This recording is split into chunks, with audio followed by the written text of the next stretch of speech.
Assalamualaikum warahmatullahi wabarakatuh. Perkenalkan, nama saya Anggur dengan NIM 20240110810024.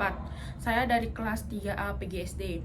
Di sini saya akan menyimpulkan hasil wawancara saya mengenai pendidikan berkebinekaan global atau penerapan pendidikan berkebinekaan global di SDN 19 Ampenan.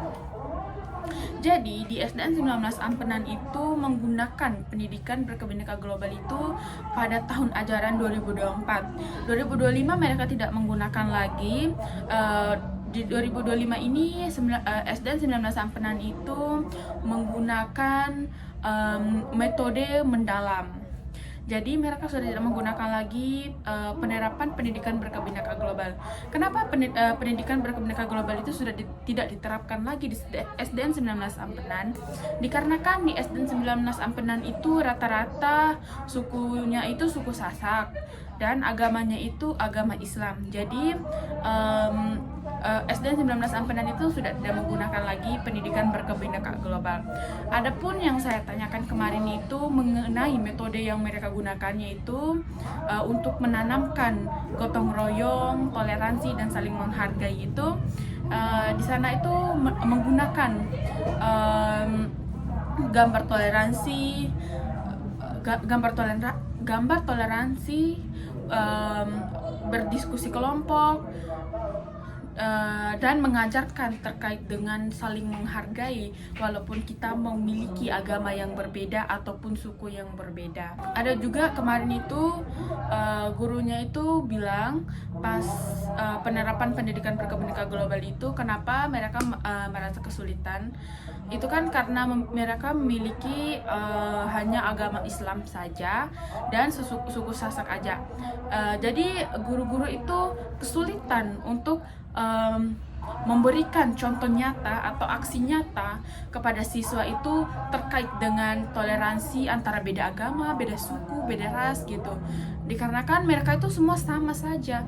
Jadinya guru-guru itu sudah tidak menggunakan lagi, tetapi nilai-nilai Pancasilanya masih diselipkan. Mereka tidak memiliki mata pelajaran khusus gitu. Jadi mereka hanya menyelipkan penerapan pendidikan berkebinekaan global atau nilai-nilai Pancasila itu diselipkan kepada mapel-mapel tertentu. Jadi mungkin itu saja kesimpulan dari tugas saya pendidikan berkebinekaan global atau penerapan pendidikan berkebinekaan global di SDN 9 Ampenan. Mungkin ada salah kata atau kekurangan, mohon maaf. Wassalamualaikum warahmatullahi wabarakatuh. Jadi kedatangan kita di sini memberi observasi terkait pendidikan berkebinekaan global atau nilai Pancasila. Sebenarnya pertanyaan Bunda itu metode apa yang Bunda terapkan untuk membentuk nilai toleransi, gotong royong serta saling menghargai dalam hal. Karena di kelas di semua kelas semua anak-anak ini agamanya Islam. Jadi sulit kita yang bisa kasih tahu mereka itu yang berbeda agama itu gimana. Tapi di PKN itu tetap ada kita ajarkan dia tentang toleransi. Jadi saya buatin dia dari kebiasaan. Mereka juga saya suruh bikin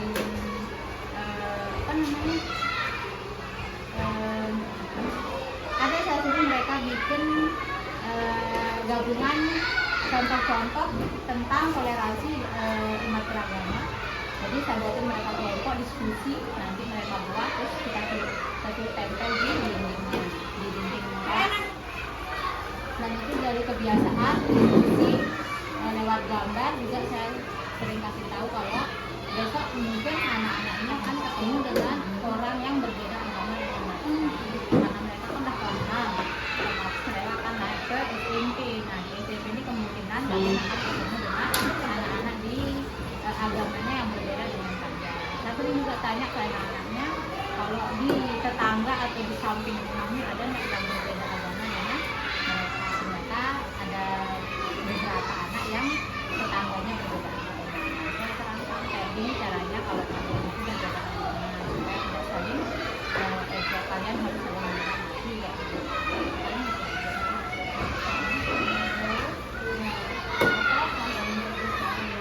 penerapan pendidikan berkebinekaan global di seluruh dunia. Bagaimana Ibu menanggapi itu yang berkebinekaan global. Nah kebetulan kalau berkebinekaan global kan di tahun ini sudah tidak ada lagi, karena itu sudah tahun lalu baru ada penerapan itu. Nah tahun ini kita sudah pakai kontemporer dan tema berkebinekaan global sudah tidak ada. Jadi kita sudah nggak menerapkan berkebinekaan global. Tapi kalau yang dulu caranya cara mengatasi ya apa menerapkan tantangan terbesar, tantangan untuk menerapkan ya, tantangannya sulit menemukan orang yang sulit menerapkan di sekitar mereka tentang yang berkebinekaan global itu, terutama yang berbeda sukunya, karena di sini semuanya sukunya Sasak, jadi sulit. Jadi mereka mungkin akan ketemu besok di SMP tidak, karena di sini semuanya Sasak, tidak ada yang sukunya berbeda dengan mereka.